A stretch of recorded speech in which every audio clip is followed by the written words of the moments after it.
When I pulled into the driveway, my stomach dropped. Strangers were carrying furniture through the front door of my uncle's house. A moving truck blocked the mailbox, kids were running across the lawn, and a bold red "sold" sign stood right where my uncle's rose bushes used to be. I slammed the car door and shouted, "What are you doing in my house?" The man with the clipboard didn't even flinch. "Your house, we bought it 3 weeks ago," he said.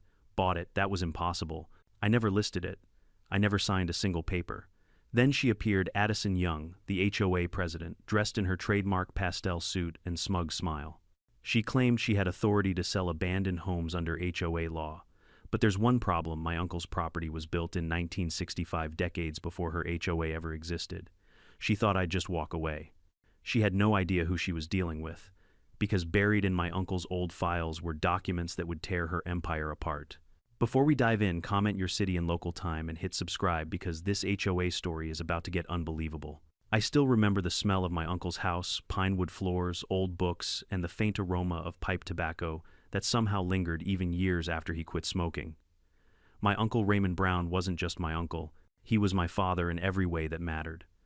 When I lost my parents in a car accident at 12, he took me in without hesitation. He raised me in that very house, the same one I now stood outside of watching strangers move in like they owned the place. Back then, Uncle Ray used to tell me, "This house has bones, Will.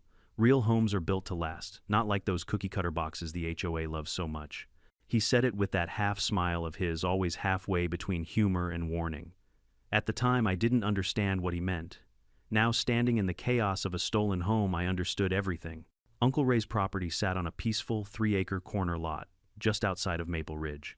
The land sloped gently down toward a line of oak trees, and the house itself was a 1,965 craftsman masterpiece, big windows, wrap-around porch, hand-carved beams. It was the kind of place you couldn't build anymore, not with today's codes and committees. He maintained it himself, right down to the copper gutters he polished twice a year. The place was entirely paid off, and it carried not just financial value, but emotional weight, decades of laughter, holidays, and memories. When he passed away at 82, it wasn't sudden. He went peacefully the way he lived. He left everything to me: his house, his savings, even his old woodworking tools. His will was straightforward and notarized by the same lawyer he'd used for 30 years. There was no confusion, no loose ends. It was, as the probate attorney put it, the cleanest inheritance case I've seen all year. After his funeral, I began the legal process. 4 months of paperwork, phone calls, and verification later, the deed was officially transferred into my name. The county recognized me as the sole owner of 342 Maple Ridge Drive. No liens, no debts, no shared ownership. Completely mine. I can still remember holding that deed in my hands, feeling a mix of sadness and pride. My wife Sarah placed her hand over mine and whispered, "He'd be proud of you." Our 2 kids, Ethan and Lily, jumped around the room already planning which bedrooms would be theirs. For the first time in years, life felt like it was moving forward. We'd been renting a small 2-bedroom apartment in the city, and the thought of fresh air, wide space, and freedom made me feel alive again. But Uncle Ray had always been cautious.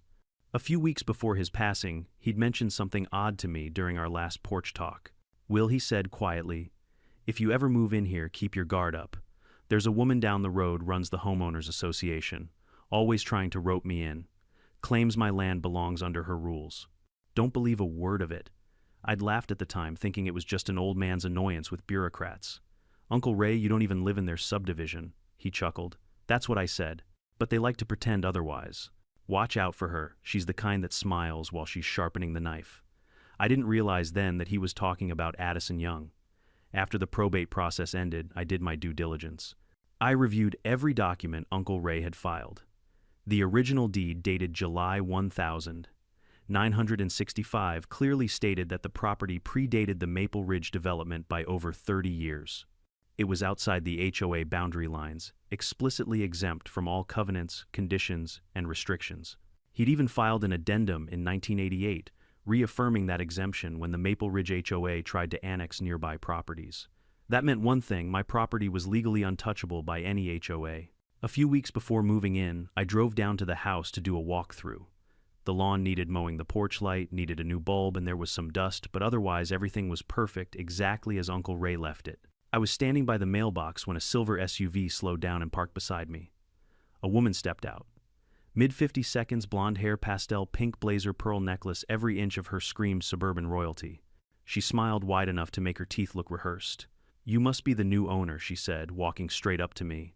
"I'm Addison Young, president of the Maple Ridge Homeowners Association." Her handshake was firm, but her eyes were sharper than glass. I nodded. "Nice to meet you. But just to clarify, my property isn't part of the HOA. "Oh," she said, tilting her head like a cat playing with a mouse. "That's what your uncle used to say, too. We've been in discussions for years about voluntary integration into the community." "Voluntary?" I asked. "Yes," she replied sweetly. "But we do have certain expectations for properties within visual range of Maple Ridge." She gestured toward the street where the newer homes all looked identical beige, siding trimmed lawns and matching mailboxes. Uncle Ray's place stood out like a proud relic of the past, and apparently Addison hated that. "Well," I said, forcing a polite smile, "this house is staying the way it is. My uncle built it himself." She gave a slow nod, scribbled something in her little notebook, and said, "Of course. Just let us know your move-in timeline. We like to keep our records up to date." Something in her tone set off a small alarm in my head. Records for what? When she drove away, I stood there for a long moment, uneasy. I brushed it off, telling myself she was just nosy. After all, most HOA people were like that: too much time, too many rules. Over the next month, Sarah and I began preparing for the move. We packed, arranged for utilities, and even planned a small housewarming cookout with a few of Uncle Ray's old friends who still lived nearby. I called the county recorder's office one last time to verify ownership. Everything checked out perfectly. My name was on the deed, taxes were paid, and there were no encumbrances. The night before moving day, I drove by the house one more time. The porch light was off, the wind rustled through the trees, and everything felt calm. I remember thinking Uncle Ray were finally coming home. If only I knew what was waiting for me the next morning. When I arrived with the moving truck, the chaos hit instantly. Strange cars in the driveway, people I'd never met carrying boxes into the house, the front door wide open. My wife thought it was a mistake, that maybe the neighbors were hosting an event. But deep down, my gut told me something was terribly wrong. I grabbed my folder from the dashboard, the one with the deed title and probate paperwork. Every document proving this house was mine. I didn't know it yet, but I was about to need every last page.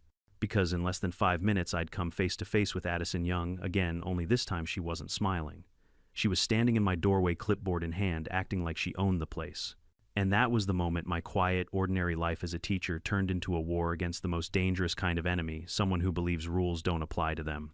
The morning of our move started like every hopeful chapter does: too bright, too loud, and full of boxes labeled with promises. Ethan argued that the gaming console should ride in the passenger seat for safety. Lily filmed everything on her phone for a moving day vlog, adding sparkly filters to cardboard and dust. Sarah packed sandwiches, handed me the house keys I didn't yet know were useless, and kissed my cheek like we were stepping into the life we finally deserved. I turned onto Maple Ridge Drive with the U-Haul rattling behind us, and felt the familiar dip in the road where the creek culvert settles. Beyond the bend, Uncle Ray's place came into view. The porch, the wide eaves, the old oak that leans like it's listening. My throat tightened. Then the scene resolved, and something inside me froze. A moving truck, not ours, was backed into the driveway at an angle Uncle Ray would have yelled about. The garage door was open. Strangers trooped through the front door, arms wrapped around boxes that didn't belong to them. A white SUV idled along the curb with its blinkers on, doors flung open. 2 kids I didn't know sprinted across the lawn where the irises should have been sprouting. And stabbed into the front yard like a flag over conquered ground stood a red sold sign with a plastic rider that said, "Closed in 14 days. I braked so hard the seatbelt snapped me back. "No," I said aloud, as if the word could reset the image. Sarah leaned forward, eyes wide. "Will, what is this?" I pulled up, climbed out, and heard myself shout before my feet even found the grass. "Hey, stop! What are you doing in my house?" A guy in his early 40s turned from the tailgate of the truck, a clipboard in one hand and a roll of blue painter's tape in the other. He looked at me the way people look at the ocean when a storm changes direction, concerned, not intimidated. "Sir," he said, "can I help you? That's my question," I snapped. "This is my property. Why are you here?" He glanced toward the front door, then back at me. "We're moving in," he said simply. "We closed 3 weeks ago." Every word landed like a nail. "Closed," I repeated. 3 weeks ago, a woman stepped out from the entryway carrying a box labeled pantry. She had a kind face and the kind of cardigan that tries to put out fires. "Is everything okay?" she asked her husband, then looked at me. "I'm Rebecca. This is John. We're the well-new owners." I felt the edges of the world push inward. I turned, yanked open the glove compartment in the pickup, and pulled out my folder, the deed, the probate order, tax receipts, the whole fortress of paper Uncle Ray had taught me to keep. I held up the deed. No, you're not. I am. We stood on the lawn like actors who'd been given different scripts. John shifted his weight, then held up his own folder. Sir, I don't want a confrontation. We purchased this property through a legitimate sale. You should talk to your agent. My agent, I whispered the word foreign in my mouth. I never listed this house. He handed me a photocopy of a purchase contract. The header showed a brokerage I recognized from yard signs up the road. The property description matched Uncle Ray's parcel exactly. My eyes jumped to the signature page and stopped cold. My name, in my own tight slanted hand. Except it wasn't mine. The forging was good, too good. Whoever did it knew my habit of dragging the downstroke of the B in Brown like a tail. They'd even imitated the way I sometimes forget to dot the I in William and then impatiently add it afterward, slightly off-center. It was like looking at a version of myself I didn't remember being. A notary stamp floated beside it, clean, an official Mark A. Young Notary Public Commission expires. The date was current. Something hot flashed behind my eyes. This is fake, I said, hearing the thin edge of panic in my voice. This is not my signature. This sale is illegal. I'm sorry, Rebecca said softly, but we paid. We sold our old house, we wired the money she swallowed. We did everything right. Sarah joined me, slipping her hand into the crook of my elbow like an anchor. Ethan hovered, deciding whether to be outraged or embarrassed. Lily had stopped filming and was staring at the sold rider like it might sprout teeth. Okay, I said, forcing air into my lungs. We're calling the police. John raised his palms. We already spoke to them when we took possession. They said I don't care what they said. I snapped dialing anyway. Someone committed fraud and stole my house. The dispatcher's voice was calm in the way only people who aren't standing in your life-turned crime scene can be. Officers are en route, she said. Please remain on the property and avoid confrontation. I closed the call and looked up just as a pastel shape glided into view like a shark under pale water. The silver SUV rolled to a stop at the curb and Addison Young stepped out, pearl studs, powder blue blazer, a smile that could slice. She lifted her clipboard as if hailing applause. Good morning, she sang. I see the Morrisons are getting settled. How exciting. My jaw clenched. Get off my property. Her smile didn't move. William, isn't it we met last month? I'm Addison, president of the Maple Ridge HOA. I moved toward her until the grass cushioned my steps into menace. My property is not in your HOA. She looked over my shoulder, scanning the mover's progress like a foreman. Abandoned properties within our community boundaries fall under the HOA's responsibility to protect neighborhood values, she recited.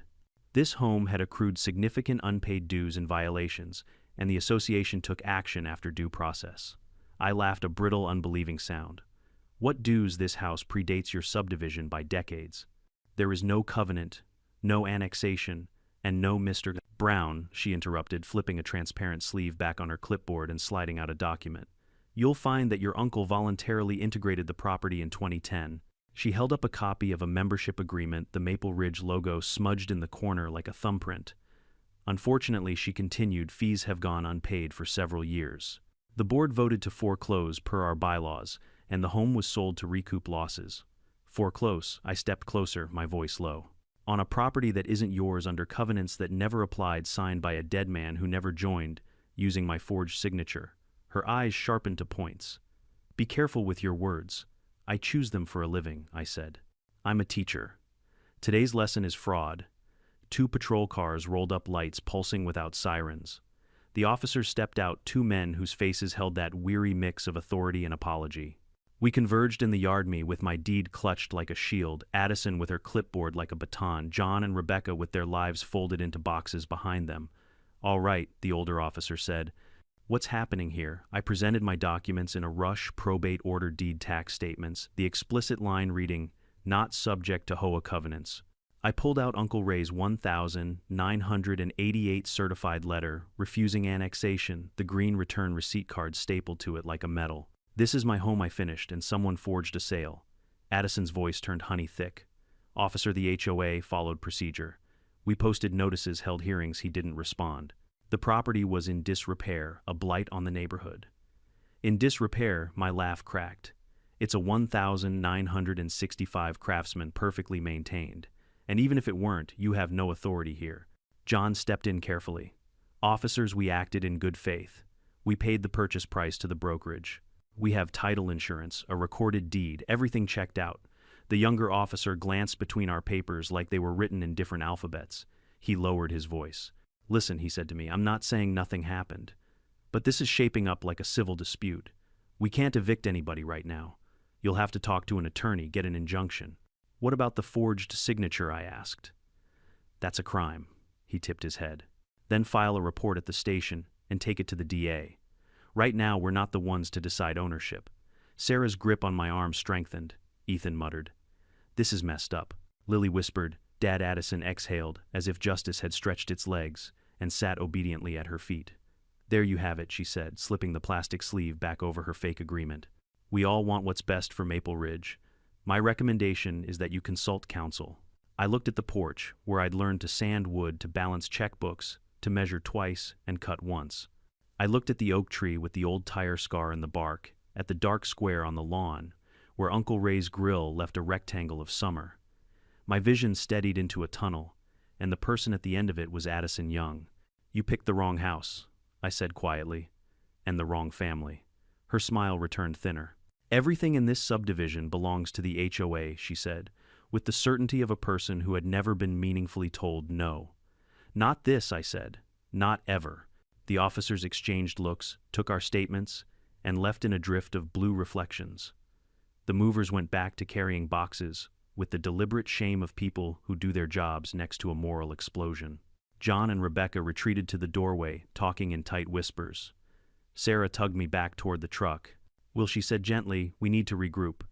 We drove to a motel off the highway, a low L-shaped place that smells like old coffee and vacuumed carpet. I stood at the sink washing road grit from my hands until the water ran hot enough to sting. In the mirror, my face looked older than 47. It looked like a man who had been warned and was now very, very awake. I set my folder on the little round table and opened it like a general unfurling a battle map. Deed, probate, tax receipts. Uncle Ray's letters. I thought of his voice. Watch out for her, the one who smiles while she sharpens the knife. My hands stopped shaking. I picked up my phone and dialed Jennifer Miles. Jennifer, I said when she answered. It's William Brown. I need an emergency injunction. My house was stolen. She didn't ask if I was sure. Real professionals can hear truth as a frequency. Tell me everything, she said. So I did. By nightfall, an appointment was set for morning. By morning, we would start dragging sunlight across every shadow Addison had ever stepped into. I was done being polite, done being shocked.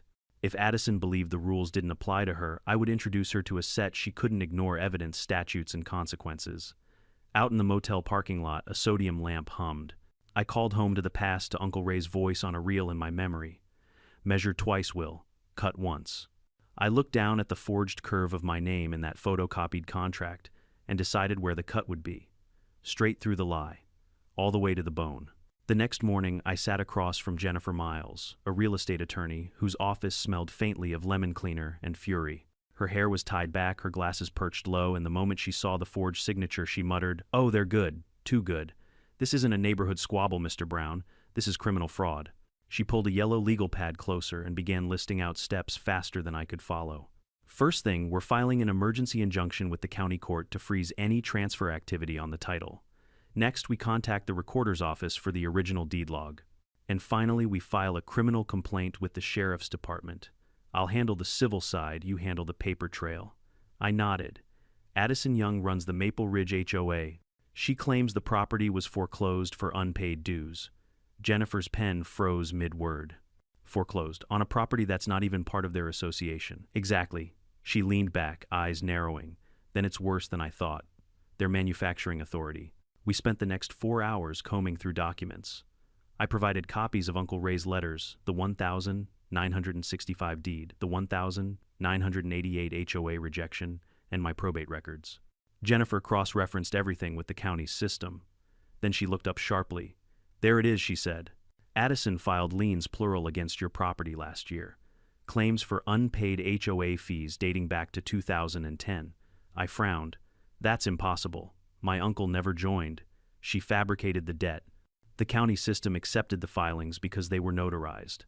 I felt my stomach twist. By who? Jennifer zoomed in on the record. Mark A. Young. She clicked her tongue. Any relation. Her brother-in-law, I said quietly. She sat back, exhaling. Classic conflict of interest setup. He's the notary, she's the HOA president. They probably approved the foreclosure in one of their fake meetings, then sold it under the table. I rubbed my temples. So, what happens now? Now, she said, sliding the documents into a new folder labeled Fraud Maple Ridge, we start digging. And we don't stop until she's choking on her own paperwork. That night, back at the motel, Sarah sat cross-legged on the bed, scrolling through her phone. "You're not going to like this," she said. She handed me the screen. It was a Facebook group, Maple Ridge Neighbors Association. Addison's smiling face filled the profile picture under the caption, "Committed to protecting our community standards." The top post, written the day before, read, "Another neglected property restored to Maple Ridge pride. Thank you to our HOA board for ensuring safety, beauty, and compliance. The previous owner failed to maintain standards, but our team acted decisively for the greater good." The comments section was a war zone of emojis and congratulations. Only one voice dissented. "Didn't that belong to Mr. Brown's uncle?" That comment had been deleted. My pulse throbbed in my temples. She's turning the community against me before the truth even comes out. Sarah squeezed my hand. "Then you make them see the truth." The following afternoon, Jennifer called. "We got the injunction. The title's frozen. Nobody's touching that property until this is resolved." I almost smiled. "That's something." "It's more than something," she said. "It's the first crack in her fortress. But brace yourself, these people fight dirty." She wasn't wrong. The next morning, I woke up to an email from an address labeled Maple Ridge Legal Department.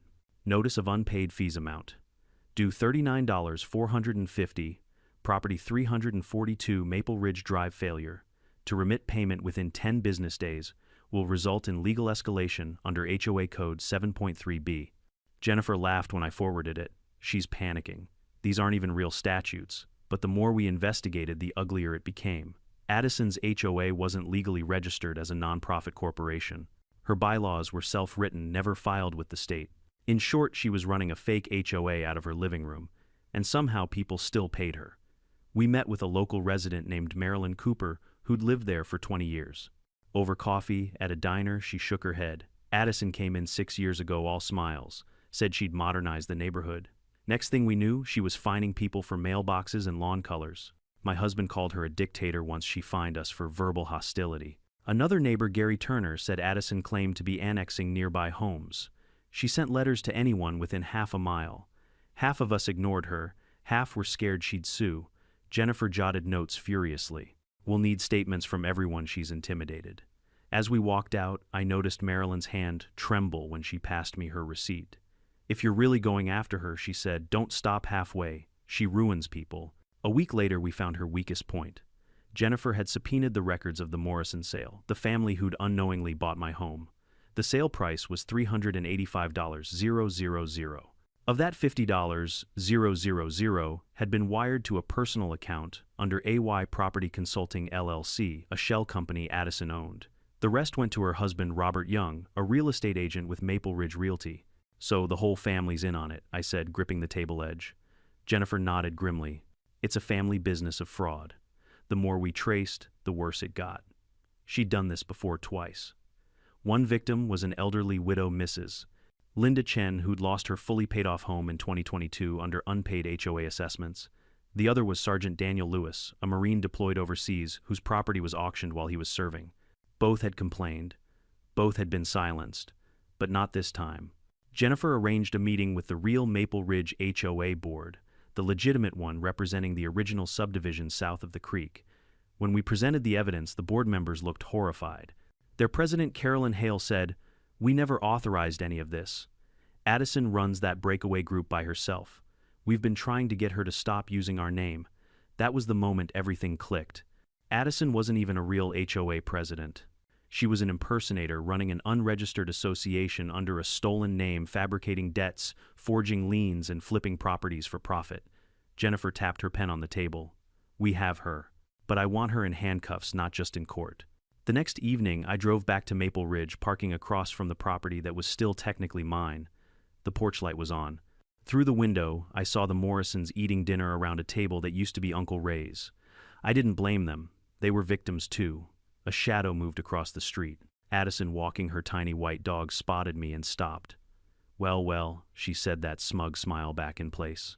Mr. Brown, still loitering, enjoying your walks, I asked. How's your brother-in-law Mark? The name hit her like a dart. Excuse me. Oh, I'm sure he'll explain soon enough. The notary who falsified your documents, he's talking. For a fraction of a second, her mask cracked. Then she regained composure. You're delusional. I stepped closer, lowering my voice. You forged a sale, pocketed 50 grand, and pretended to be a legitimate HOA. You didn't just steal property, Addison, you stole peace of mind. But that ends now. She tilted her head, smiling coldly. You think you're some kind of hero. This neighborhood thrives because of me. I smiled back. Then let's see how it thrives without you. The following week was chaos. News trucks parked along Maple Ridge Drive. The local paper ran the headline, Fake HOA President Under Investigation for Real Estate Fraud.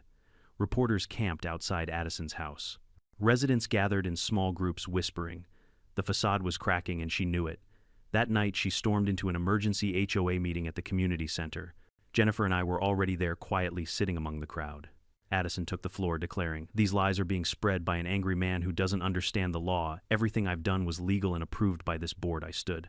Then let's see the board vote, I said. Murmurs filled the room. Addison froze. Someone in the back shouted, We never voted for anything. Jennifer handed a folder to the county investigator waiting by the door. Funny, she said, because your minutes show signatures from people who moved away 5 years ago. Addison's face drained of color. The investigator approached her slowly. Mrs. Young, I think it's time you come with us. And for the first time since this nightmare began, Addison's voice cracked. You can't do this. I am the HOA. No, I said quietly as the officer took her arm. You're just another thief in heels. The room erupted in whispers, cameras flashing, and a strange silence afterward, the kind that follows when power finally collapses. I didn't cheer. I didn't smile. I just exhaled, long and steady. Because it wasn't over yet, not until I had my house back.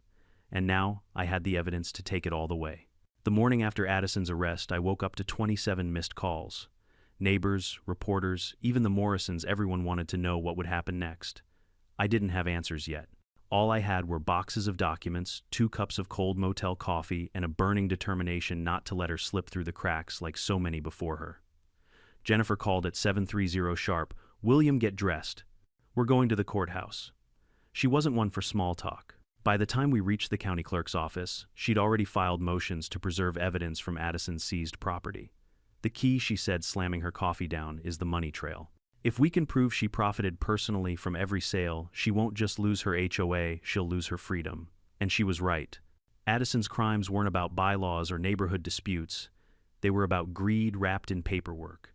Over the next few days, Jennifer and her legal assistant, Renee Carter, built a war room in her office. Maps, sticky notes, flowcharts.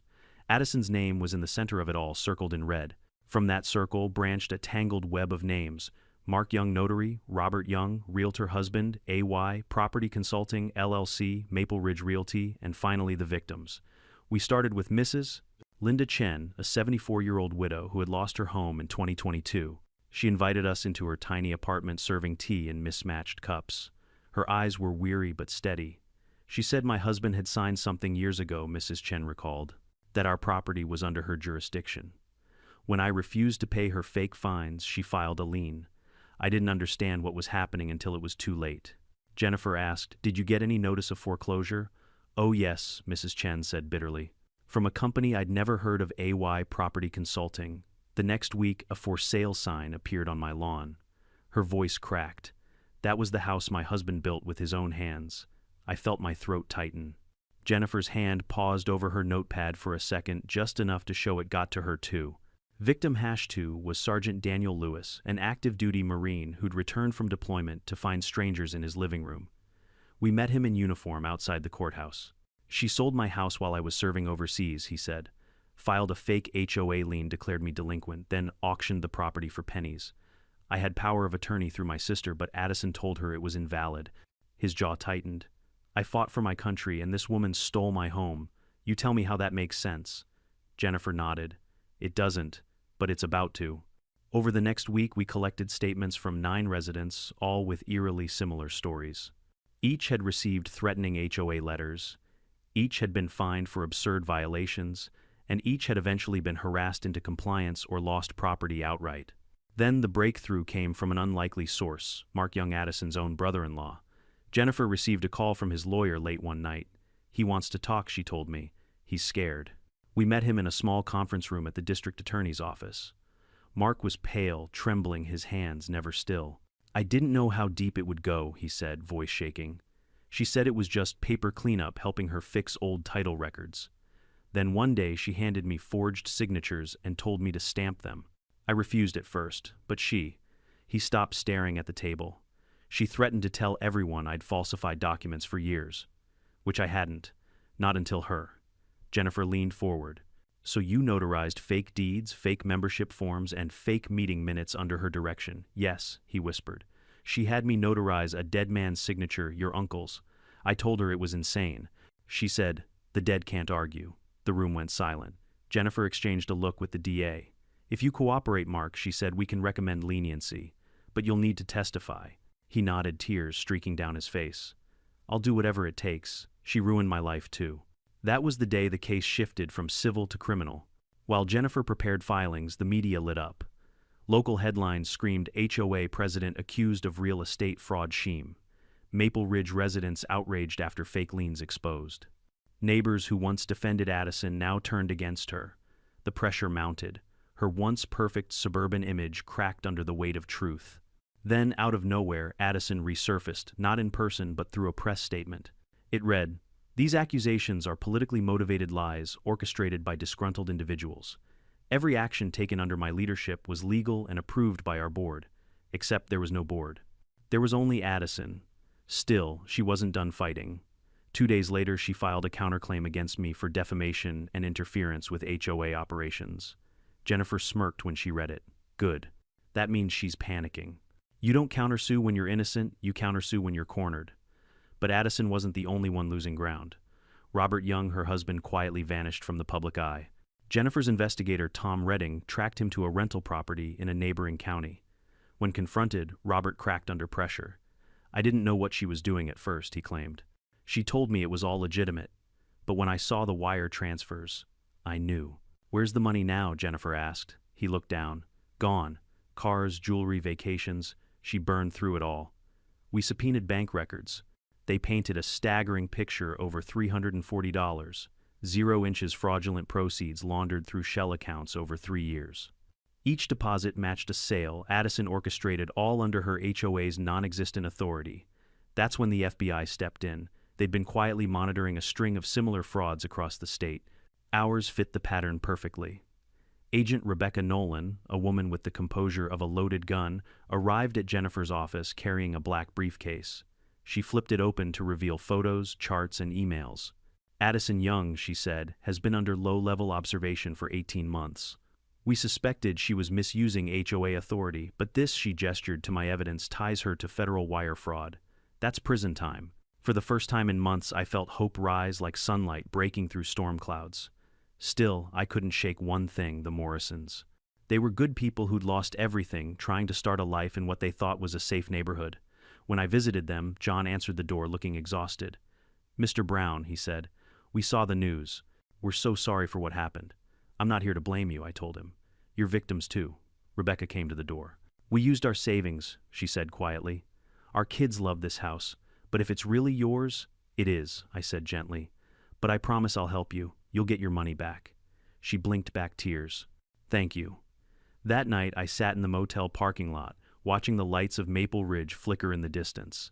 It wasn't about property anymore. It was about principle. Addison had built her empire on intimidation lies, and the silence of good people too afraid to fight back. But the silence was gone now. Jennifer called as I watched the horizon. The judge granted a preliminary injunction, she said. Addison can't sell, transfer, or access any HOA or personal assets.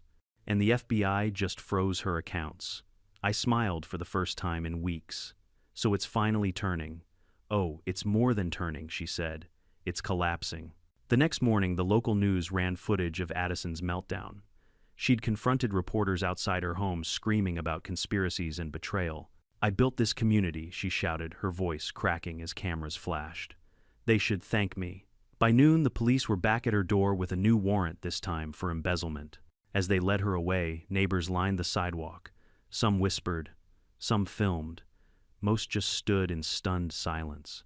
And from across the street I watched quietly as the woman who thought she owned everything finally realized she owned nothing.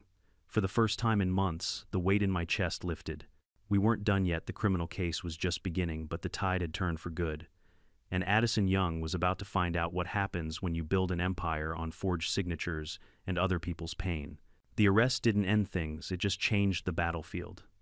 Addison Young was too proud to surrender quietly. Within a week of her being released on bail, she filed 4 separate lawsuits. One accusing me of defamation, one against Jennifer for malpractice, one claiming emotional distress, and another insisting the entire case was a politically motivated attack on community leadership. Jennifer's assistant dropped the stack of paperwork on her desk like a dead animal.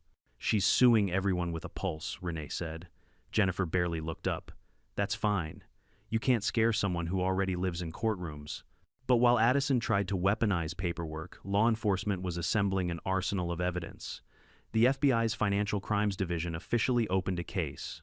Agents descended on Maple Ridge with black SUVs collecting boxes from Addison's office, her home, even her car. The once pristine neighborhood buzzed with gossip. Homeowners peeked through curtains as evidence technicians walked out with armfuls of ledgers, laptops, and file boxes labeled AY Property Consulting. When the story hit national news, the tone shifted. The woman who once boasted about protecting the neighborhood was now the face of suburban corruption. A few days later, Jennifer and I met with Agent Rebecca Nolan and Assistant U.S. Attorney Paul Jensen in a federal building downtown. The conference room was cold, the kind of sterile gray that made truth feel clinical. Paul laid out a thick folder. "We've confirmed at least 6 fraudulent property transfers tied to Addison and her affiliates," he said. "But here's the kicker. She didn't just forge documents. She bribed a county clerk to slip them through." He flipped open a photo of Stanley Reese, a mid-level records officer at the registrar's office. "He's been taking cash under the table to process fake deeds without verification. We've got text messages, wire transfers, and surveillance footage of him meeting Robert Young Addison's husband behind the courthouse." My stomach twisted. So the county was compromised. For years, Paul said grimly. Addison knew exactly who to buy. Rebecca added, "The clerk's already confessed. He's flipping. That's going to bury her." Jennifer leaned forward.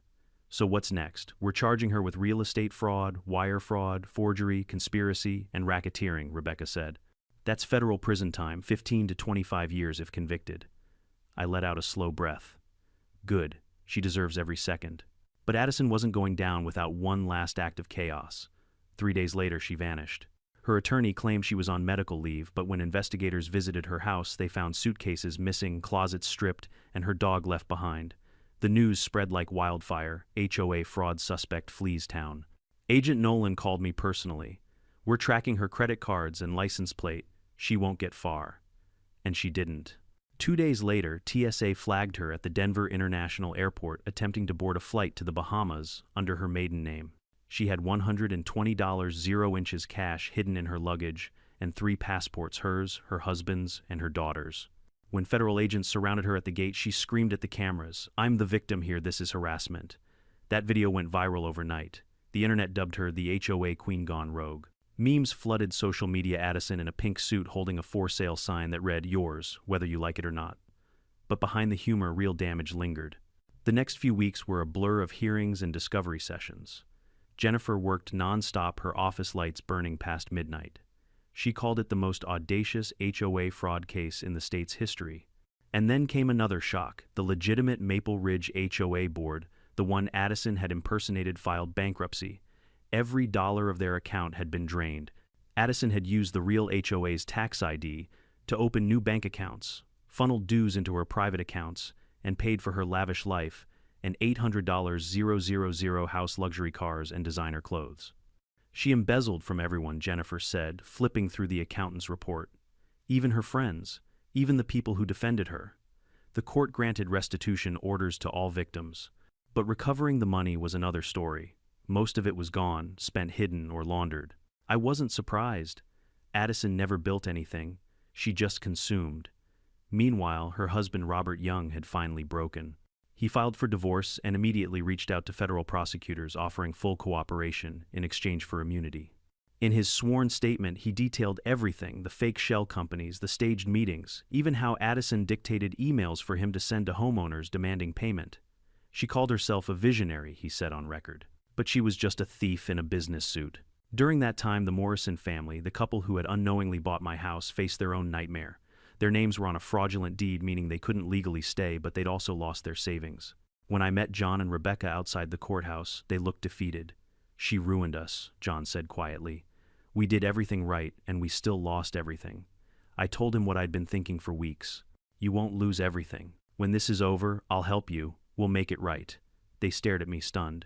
"William," Rebecca said, "you don't owe us anything." "Maybe not," I said, "but I owe Uncle Ray. And he wouldn't want me to win by destroying someone else."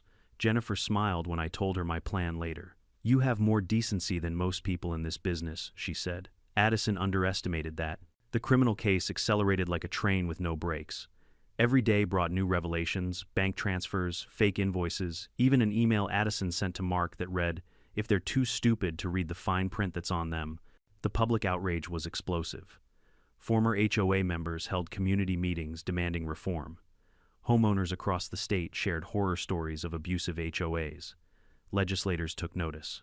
Senator Elaine McCarthy introduced a bill named the Homeowner Protection Act, directly inspired by our case. It would make it illegal for any HOA to file liens without verified judicial approval. For the first time, people were paying attention. Addison had wanted power, but she ended up sparking a movement against everything she stood for. Then came the final revelation: the real scale of her greed. Federal accountants traced her finances back 10 years. The total embezzled funds exceeded $1.2 million. She'd bought cars in cash, hidden jewelry in safety deposit boxes, and wired money through offshore accounts under fake vendor names. I sat in court as the prosecutor read the list of assets aloud. Every word felt like another nail in the coffin she built herself. When they brought her in for arraignment, she looked nothing like the polished woman I'd met months earlier. Her hair was gray at the roots, her hands trembled, and the pastel suits were gone, replaced by an orange jumpsuit. Still, her eyes burned with arrogance. She stared at me across the courtroom, lips curling into that same self-satisfied smile. The prosecutor spoke. "The government recommends denial of bail, Your Honor. The defendant attempted to flee the country, possesses fraudulent identification, and has shown no remorse." The judge nodded. "Bail denied. Defendant will remain in federal custody pending trial." As marshals led her away, she turned to glare at me. "You think you've won, Mr. Brown?" she hissed. "You just destroyed an entire community." I met her gaze and said quietly, "No, Addison, you destroyed it. I'm just cleaning up the mess."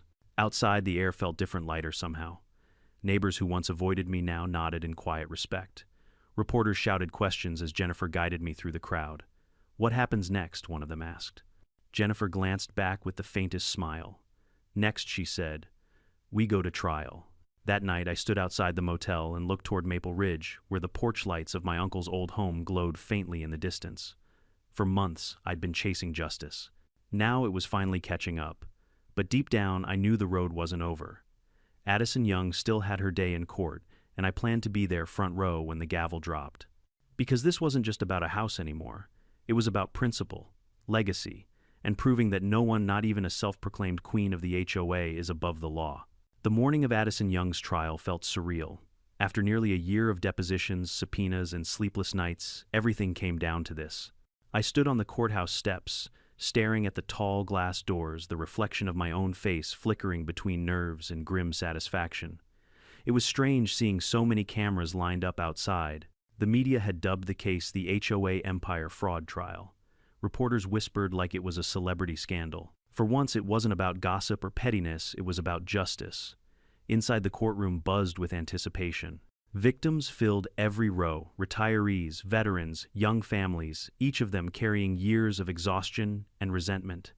Jennifer sat beside me, her binder thick with evidence tabs and color-coded notes. She was calm, composed, terrifyingly focused. When Addison was brought in, the air changed. Gone was the polished suburban queen with the perfect hair and pastel blazers. In her place stood a hollowed-out woman in an orange jumpsuit and handcuffs. Yet her eyes still carried that same spark of arrogance, the belief that she was untouchable. She scanned the room, spotted me, and smirked. That same condescending curl of the lips, the one she'd given me on my lawn months ago. The audacity almost made me laugh. The prosecution's case was brutal and methodical. Assistant U.S. Attorney Paul Jensen opened with a tone that was surgical in its precision. The defendant used fear manipulation and forged documents to steal homes from law-abiding citizens. She fabricated debts that never existed. She impersonated legitimate authority. She weaponized trust. He laid out exhibits copies of fraudulent deeds, forged signatures, including mine and fake HOA meeting minutes, written entirely in Addison's handwriting. The jury watched silent but visibly disgusted. Next came the testimonies. Mrs. Linda Chen went first. She looked small at the witness stand, her frail hands clutching a tissue, but her voice was steady. She took the house my husband built, she said it was for the good of the neighborhood. When I begged her to stop, she told me I was being uncooperative and fined me for disrespect. Her words cracked halfway through. The prosecutor gave her time, and the jury leaned forward, hanging on every syllable. Then came Sergeant Daniel Lewis, the Marine who'd lost his home while deployed overseas. He testified in uniform, his ribbons glinting under the fluorescent lights. I got back from Afghanistan, and strangers were living in my house, he said. She told me I'd abandoned it. Said the HOA had a duty to protect property values. I fought in 2 wars, and that woman tried to convince me I didn't even own my home anymore. His jaw tightened. She's the only enemy I ever had to fight on American soil. The courtroom erupted in murmurs. Even the judge's gavel couldn't hide the disgust on his face. When Mark Young, Addison's brother-in-law, took the stand, she finally lost her composure. He spoke quietly, head down. She told me to stamp fake deeds, said it was just a formality. I trusted her. Then she threatened me when I tried to stop. Threatened you, how the prosecutor asked. She said, your family. If you go down, I'll make sure you take the blame for all of it, Addison shouted from her seat. That's a lie. The judge banged his gavel. Miss Young, you will remain silent. But she couldn't. They're all liars. They're jealous of me. I built that community, Jennifer whispered. That outburst just cost her 3 jurors. When it was my turn to testify, I took a deep breath and stepped to the stand. Mr. Brown, the prosecutor began. Can you explain to the court how this began? I told them everything from the first time I met Addison by the mailbox to the day I found strangers moving into my uncle's house. I described the fake signatures, the police shrugging it off as a civil matter, the sleepless nights in a motel room trying to piece my life back together. Then I reached for the folder I'd carried for months, Uncle Ray's letters. The courtroom quieted. My uncle kept meticulous records, I said. He warned me about her years ago. In this letter dated 1988, he wrote, there's a woman trying to force me into her association. Don't trust her. Keep every document, every receipt. I paused, letting the weight of those words sink in. He knew what kind of person she was before anyone else did. He just didn't live long enough to see her fall. The prosecutor smiled faintly. Thank you, Mr. Brown. As I stepped down, I caught Addison's glare. For the first time, I saw something behind it, not confidence, not anger, but fear. The defense, on the other hand, was pitiful. Her lawyer, a desperate man named Calvin Price, tried to paint Addison as a misunderstood leader who had made clerical errors. She was simply managing community affairs, he argued. She believed she had authority. These were honest mistakes, not crimes. Honest mistakes. The jury's expression said it all. Then came the nail in the coffin, Robert Young, her ex-husband, testifying for the prosecution. She used me, he said flatly. She used everyone. I handled the real estate side, but she controlled the documents. Every time I questioned her, she told me I was too small-minded to understand big vision. She said homeowners were sheep, and she was the shepherd. He turned toward her. You destroyed your own family, Addison. She didn't look up. By the 5th day, the evidence was overwhelming. Emails, bank statements, fake vendor invoices, all showing Addison had pocketed over $1.2 million through her schemes. On the final day of testimony, the prosecutor displayed a photo of my uncle's house, the way it looked before all this began. This, he said, is what greed destroys. This is what arrogance costs. It's not just about money, it's about trust, history, and the quiet dignity of home. When he finished, you could hear people sniffling in the gallery. Even the bailiff looked moved. The jury deliberated for 90 minutes. When they returned, the foreman's voice was steady. We, the jury, find the defendant guilty on all 27 counts. The room exhaled as one. Mrs. Chen wept softly. Sergeant Lewis bowed his head. I just sat there still, the weight of a year's worth of fight finally slipping from my shoulders. Addison didn't flinch. She stared straight ahead, jaw tight, as if refusing to acknowledge reality. Judge Ramirez spoke with a gravity that filled every corner of the room. Miss Young, you abused authority, violated public trust, and caused immeasurable harm to innocent people. You are hereby sentenced to 18 years in federal prison restitution in the amount of $1.2 million and forfeiture of all personal and business assets. The gavel struck like thunder. She turned to me one last time, lips trembling. You think you've won, Brown? I met her eyes. No, the truth did. But the victory wasn't clean. The Morrisons, the family who bought my house in good faith, were still in legal limbo. Even with Addison convicted, their title remained tangled in fraud. Jennifer sat across from me in her office, reviewing the papers. Legally, they own it through a voided deed, but morally it's yours. The court can't just erase their loss. So what do we do? I asked. She looked up. You buy it back, at full value. That way they recover their savings and the property returns to you the right way. I hesitated. That's almost $400,000. She shrugged.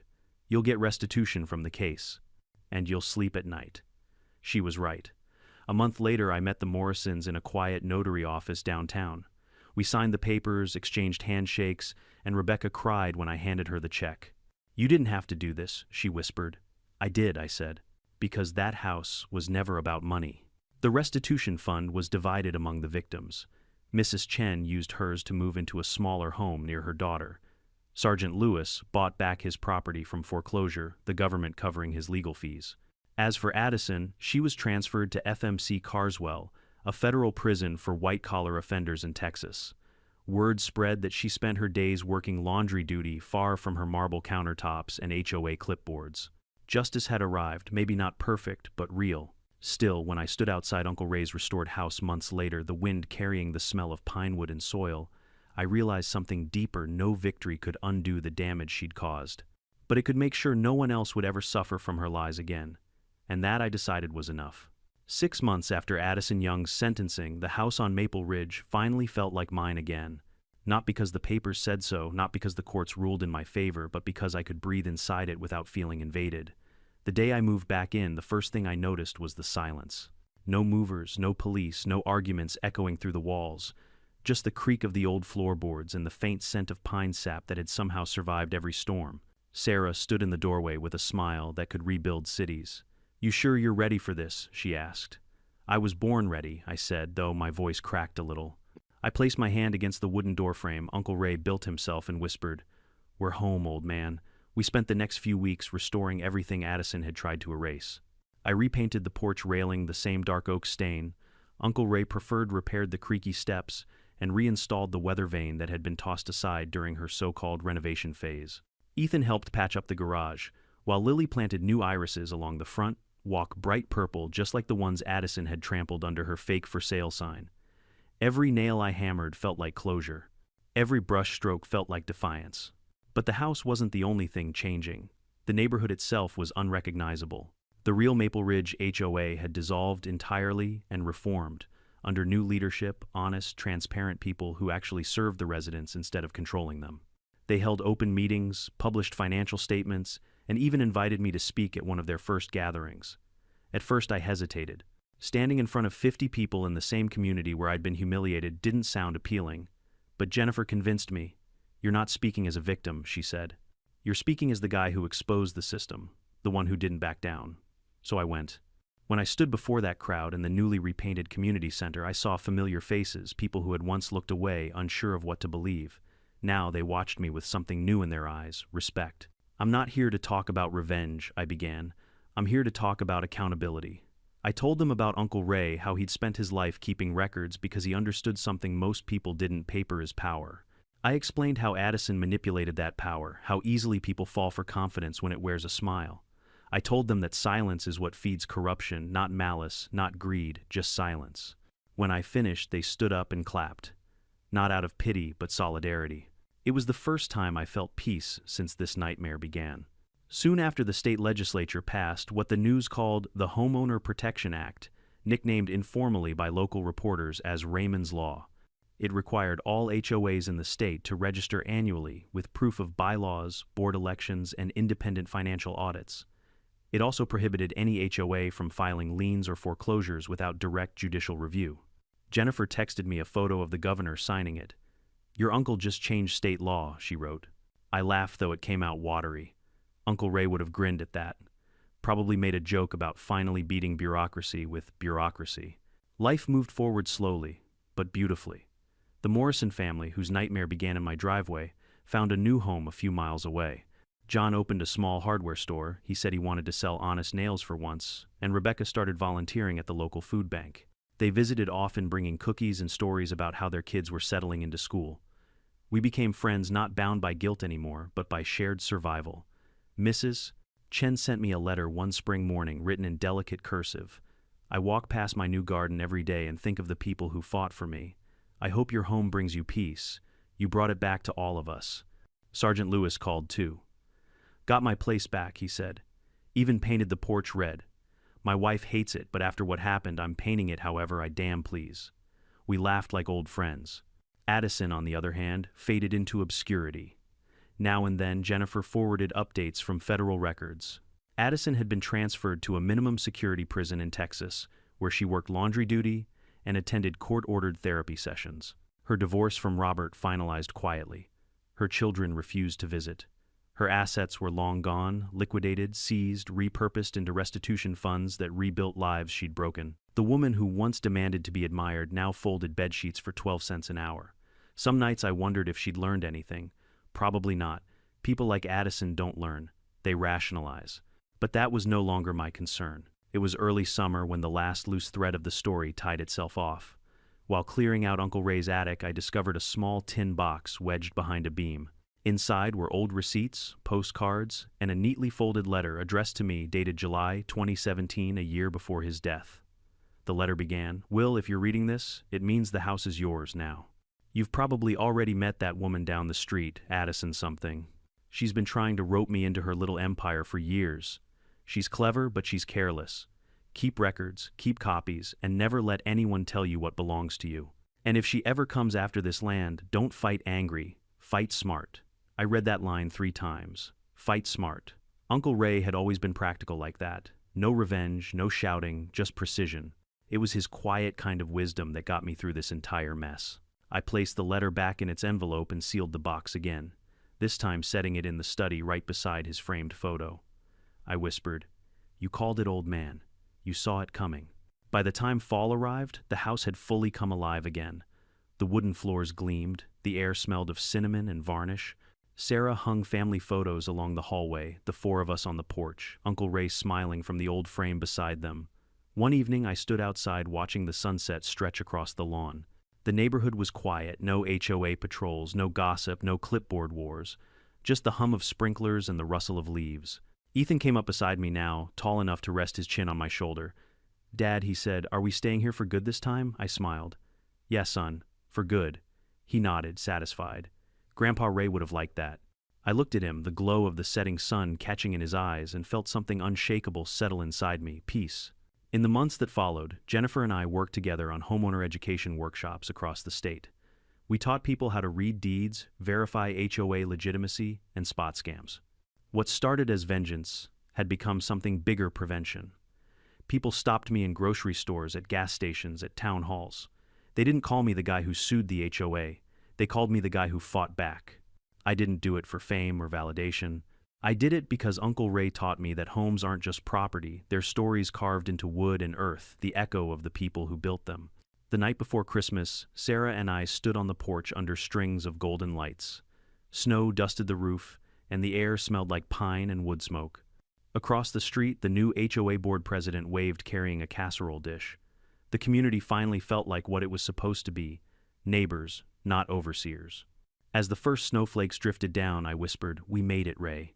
You were right all along." Sarah slipped her arm through mine. "What are you thinking about?" I smiled. "How something stolen can still be given back better than before." That night, as I turned off the porch light, I caught one last glimpse of the front yard, the same spot where Addison's SOLD sign once stood. Now it was bare, except for the irises Lily had planted, blooming in winter's defiance. I realized then that revenge had never been the point. Justice wasn't about winning, it was about restoring balance. And maybe that's what Uncle Ray meant by fighting smart. Not loud, not cruel, just right. Home isn't just woodland and walls, it's the legacy of the people who built it with love and honesty. The moment someone tries to take that from you, you have 2 choices: walk away or stand your ground. But standing your ground doesn't always mean shouting or fighting. Sometimes it means documenting learning and outsmarting those who abuse power.